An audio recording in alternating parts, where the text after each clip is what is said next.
Welcome to WCN's Fall Expo. I'm Rachel Graham, founder of the marine nonprofit MarAlliance. My team and I welcome you to this wonderful gathering where we connect you with the oceans to highlight our mission to explore, enable, and inspire conservation action for threatened marine wildlife with coastal communities. Essentially, our goal is to rewild our tropical seas with ocean giants. And as the pandemic recedes, we have seen hoped for increases in marine wildlife in several locations. We've trained many new partners and we've witnessed shifts in fisher and consumer attitudes and engagement that bode so well for the future of threatened fish. For more on our work, I pass the baton over to our Belize National Coordinator, JAMAL ANDREWIN-BOHN. Hi everyone, my name is JAMAL ANDREWIN-BOHN and I am the National Coordinator for MarAlliance in Belize. In our country, MarAlliance has the distinction of having the longest running or sustained monitoring of marine megafauna in the region, coming up to 15 years. And what that has enabled us to do is to have these unique insights into their life history, their abundance, their movement patterns in our area, to the benefit not only of scientists and fishers that we work with, but the communities that these fishers come from that depend on these species for their life and livelihood. Our almost 15 years of monitoring, much like many other NGOs around the world, were impacted by the COVID pandemic. And so after a brief hiatus, we were happy to be able to jump back into the water again last year in 2021. And again, of course, this year with some exciting outcomes and findings coming out of this. But I'll say no more on this front. I will hand over to our research officer, CLARA SABAL, to tell you a little bit more about what we've seen. Hi, my name is CLARA SABAL, the research officer here with MarAlliance.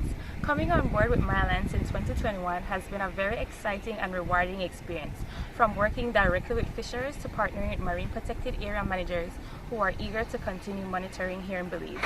After my first full year of monitoring in 2021 and 2022, and speaking to fisher partners and other scientists, we've noticed that shark abundance has increased. And in fact, when you compare data from 2021 and 2022 with previous data, shark abundance has actually doubled at Lighthouse and Turnip Atoll.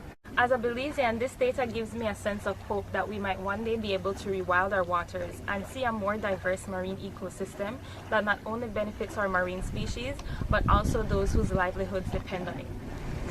Muy buenas tardes, mi nombre es AYLIN Emanuel Torres, vivo en la aldea de Sardegna, soy pescador y actualmente trabajo para MarAlliance. Como pescador he tenido un poco de experiencia desde muy pequeño, entre los 10 años a los 11 años cuando empecé a salir al mar. Y de ahí con mi padre he aprendido un poco sobre cómo manipular específicamente las tortugas, porque son un poquito más dóciles, y tiburones pues solo nomás los he manejado en captura de redes, y de ahí hasta hoy día que tengo la experiencia con MarAlliance, que es muy diferente. Fue una gran experiencia tener esa captura ahí en Cayo Luna con todos mis compañeros.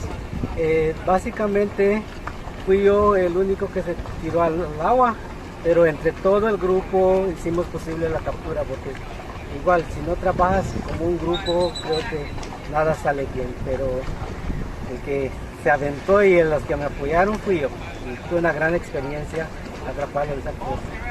Actualmente la importancia para mí trabajar con MarAlliance es proteger realmente los tiburones, porque en un futuro el tiburón puede ser beneficioso para todo el pescador o para todo el país que trabaje tal vez con turismo, porque los tiburones tanto como las tortugas son importantes para el ecosistema marítimo, y tal vez en un futuro igual nos ayuden a alimentarlos, no con su carne sino económicamente. So you've now heard from several of our team members about the highlights and excitement of our monitoring now that we've been able to get back into the water. What is even more rewarding and exciting for us is when our findings are able to influence policy changes on behalf of the species that we advocate for.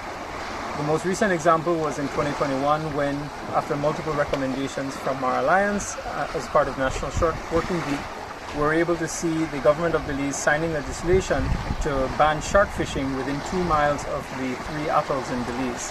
Another great example of how sustained monitoring and consultations can influence policy is the 2020 national ban on use of gillnets in maritime waters in Belize, which was as a result of many years of sustained opposition and demands from not only conservationists but also fishers and connected communities, as well as the tourism sector, to ensure that the variety of species that are impacted by gillnets were finally given a break to breathe and to recover their populations.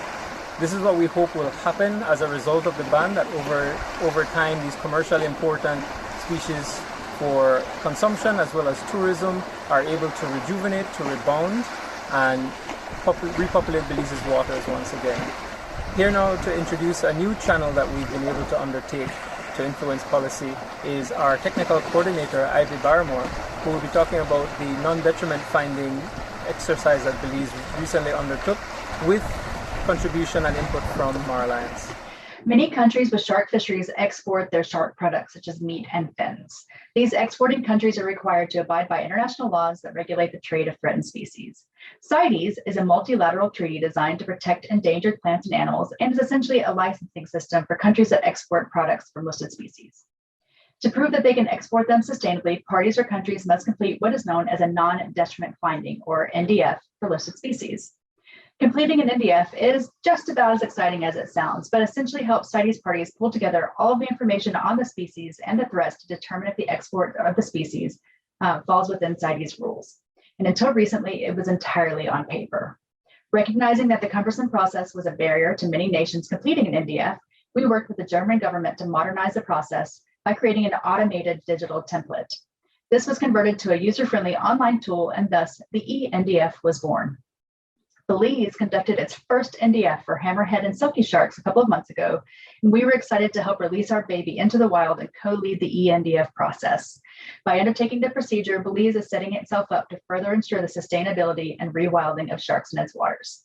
The work MarAlliance conducts in Belize has far-reaching implications, not just for the populations that are within our national waters, but throughout the Mesoamerican reef, as many of the species that we study are highly migratory. We have been able to connect into a network of collaborators and allies to understand these animals throughout the reef and also in the broader region. I now hand the baton over to Dr. Rachel Graham, our Executive Director, to tell you more about what's happening on the ground and in the sea in Panama. Thank you, Jamal. Well, we've applied our successful approaches developed in Belize and the Mesoamerican Reef in the Western Caribbean to Panama's Atlantic and Pacific coasts. Our work spans a range of community-based marine wildlife monitoring and fisheries assessments that generate essential data for management and underpin our conservation action. And our initiatives also create jobs, youth education and empowerment, and catalyze marine-friendly policies. To speak more about our approach in Panama is MALENA SARLO, our national coordinator. Hi, my name is MALENA SARLO and I'm the National Coordinator for MarAlliance in Panama. We work in Coiba National Park off the southwest coast of Panama in the Pacific Ocean. Coiba is a UNESCO site for its outstanding universal value. It provides key ecological link to the Eastern Tropical Pacific Marine Corridor.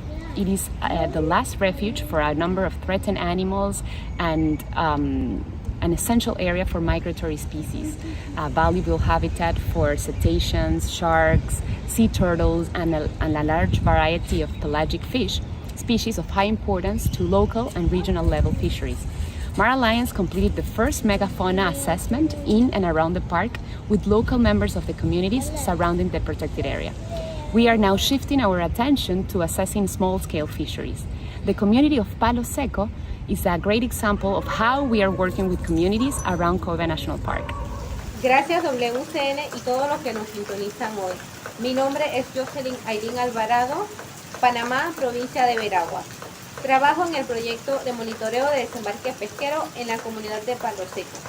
Este proyecto es importante porque nos enseña a identificar diversas especies y tomar su medida total y saber si esa especie llegó a su nivel de madurez, el arte de pesca con el que fue capturado y el lugar.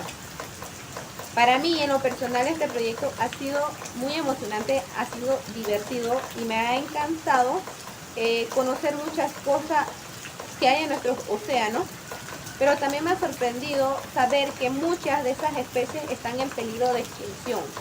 y ojalá proyectos como este puedan ser llevados a muchos lugares para que así podamos hacer todos juntos algo por estas especies que nos necesitan el día de hoy. In MarAlliance, we work with local communities to promote small-scale fisheries management. To secure a future for marine wildlife, we need ocean stewards from all backgrounds. We train community leaders, youth, women, and interested people in monitoring fisheries landings, and then we replicate to other communities through peer exchanges. We are trying to improve our collective understanding of what is fished, to advance local management of fisheries and reduce impacts to threatened species such as hammerheads. We are currently helping communities get ready for the expected rapid rise of tourism in certain areas that are key to biodiversity. Tourism can be a great opportunity for communities to prosper, but at the same time can represent a threat to local livelihoods and the environment if not managed properly. Understanding the drivers of fishing and marine resource use is key to designing and identifying management and conservation strategies.